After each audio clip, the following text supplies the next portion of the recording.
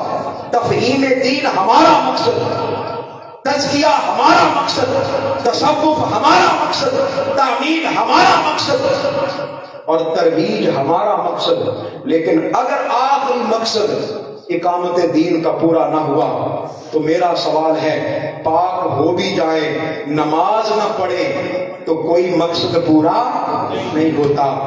اقبال نے تو حد کر دی، اقبال نے تو حد کر دی. اقبال نے کہا کہ میں اسی لیے مسلمان، میری زندگی کا مقصد تیرے دین کی سرفرازی. میری زندگی، یہ شعر آپ نے صحیح نہیں سنا آج تک، آج اس کا صحیح ترجمہ سنیں. وہ کہتے ہیں میری زندگی کا مقصد تیرے دین کی سرفرازی، میں اسی لیے مسلمان، میں اسی لیے نمازی. اقبال تو نماز بھی اقامت دین کے لیے پڑھنا چاہتا ہے. اقبال تو نماز بھی، بولیے پھر بولیے، اقبال تو نماز بھی اقامت دین کے لیے پڑھنا چاہتا ہے، مصطفیٰ کے دین کی سرفرازی کے لیے پڑھنا چاہتا ہے. معزز حاضرین و سامعین، آج کا درس قرآن ختم ہوا. وعدہ کریں انشاءاللہ العزیز ہم اپنی حیثیت کے مطابق دین کی اقامت میں اپنا حصہ ڈالیں گے. آج دروس قرآن کا آغاز ہوا ہے، کل اور پرسوں اور ترسوں اور اس کے بعد جو مقررین آنے ہیں، 5 دن یہاں بہار آئے گی. میں سب سے چھوٹا ہوں، میرے بعد آنے والے بڑے بڑے مقررین اور بڑے بڑے خطباء ہیں اور ان کے موضوعات بھی بڑے اعلیٰ ہیں. کل ایک عظیم موضوع کہ آج کا نوجوان دین سے دور کیوں، آج کا نوجوان دین سے دور کیوں، اور اس موضوع پر گفتگو کرنے کے لیے عظیم مقرر اور خطیب محترم علامہ محمد سلیمان اعظم وہ تشریف لا رہے ہیں. کل ان کا خطاب ہوگا. آپ لوگ اتنے آئے ہیں، اپنے ساتھ ایک ایک بندہ ضرور لے کر آئیں. وعدہ کرتے ہیں بھائی اگر یہ پیغام آپ کے گھروں تک نہیں پہنچا تو ہماری نسلوں کی بربادی میں تھوڑا وقت رہ گیا. سوچیں سمجھیں. میں بتا رہا ہوں ہماری نسلوں کی بربادی میں بہت تھوڑا وقت رہ گیا ہے، بہت تھوڑا وقت رہ گیا. اپنی نسلوں کو بچائیں، اپنے عقیدے بچائیں، اپنے ایمان بچائیں، اور لوگوں کو قرآن اور منہاج القرآن سے جوڑیں. وما علینا الا البلاغ. اللهم صل علی سیدنا و مولانا محمد وعلى آل سيدنا ومولانا محمد وبارك وسلم وصلی علیہ. اللهم انت السلام ومنك السلام واليك يرجع السلام وحينا ربنا بالسلام وادخلنا الجنة دارك دار السلام. ربنا تبارك وتعالى يا ذا الجلال والإكرام. میرے مولا آج ہم درس قرآن کی اس مجلس میں شریک ہوئے. میرے مولا ہماری حاضری کو قبول فرما لے. میرے مولا جو کچھ ہم نے بیان کیا اس پر عمل کرنے کی توفیق عطا فرما. ہماری نسلوں کا بیڑا پار فرما دے میرے مولا، ہمارا بیڑا پار فرما دے میرے مولا. ہمیں دین کی سمجھ عطا فرما، دین کا فہم عطا فرما. میرے مولا جن لوگوں کے پاس رزق حلال نہیں ان کو رزق حلال عطا فرما. جو رزق حرام میں گھر گئے ہیں میرے مولا رزق حرام سے ان کی جان چھڑوا دے میرے مولا.